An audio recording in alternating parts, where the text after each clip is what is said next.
2007-8 season, Leeds away.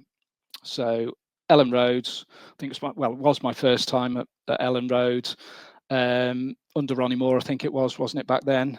2-0 victory. But again, there's the story behind it. I think obviously it was Gary McAllister, wasn't it? It was his homecoming at Leeds, so it was quite a sort of fervent, expectant crowd. And I'd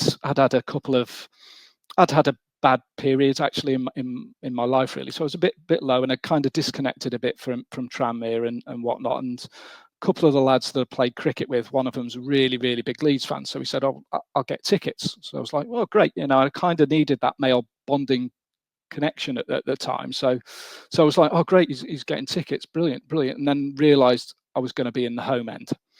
So obviously my anxiety then, because the two lads I went with were big drinkers as well. So we got on the train at Peterborough. They're drinking away. I'm thinking, I need my wits about me here. So on the train up to Leeds, they're sort of 4 cans in. I'm not drinking at all, nervous as. We get to the pub, the Peacock pub outside Ellen Road, sitting in there having a pint, and then all of a sudden it kicks off because a load of Tranmere fans come in with a drum and making noise. So again, your heart beats up there, thinking, "Oh, brilliant." So we were in the main stand though, so we weren't behind the goal in the Leeds end. And I was just literally sat on my hands the whole game, not speaking, not making any eye contact with anyone, sandwiched between my two mates that I was there with, but just obviously watching the Tranmere fans in the corner. And when Myrie Williams sort of jinks and scores that pretty good goal, you sort of like, your heart's going and you want to shout, but you literally can't because you don't want to draw attention to yourself. And then when we got second, exactly the same feeling and stuff like that. So it was for the experience of all of that. A really, really great win in a bit of a barren period when I needed a bit of a lift, but I couldn't celebrate it. I had to trap that emotion in. What was the train journey home like?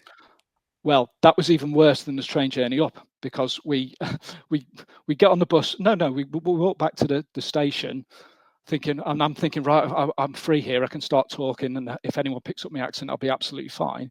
Jump onto the train, straight in the bar carriage.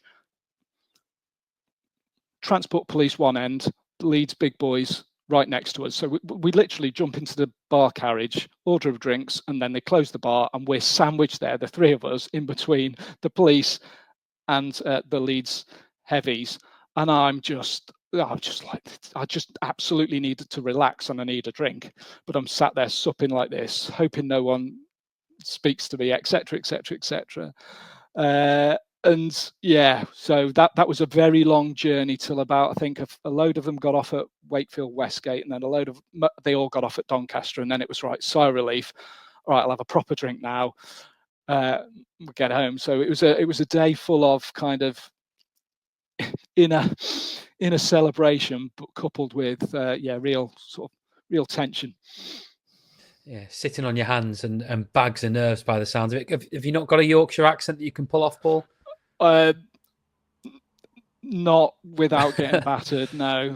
So that was. I wouldn't have even dared to try that.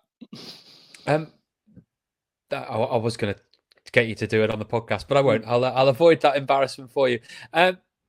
If anyone was to ask me of my favourite 5 games, this one would be in it, because my emotion of being there. I was only 17 at the time, and obviously Tranmere they'd been all right in League One, but they were a club on the decline, really, certainly from the days when I started watching them and from when you started watching them. But all of a sudden, they rock up at the home of a former Division 1 winner. And we're not talking, 50, 60 years previous. They'd obviously won the last Division 1 before it turned into the Premier League. So they weren't, it's not like they were a small club. They were still a mega club in League 1. And Tranmere rocked up there and they absolutely played them off the park.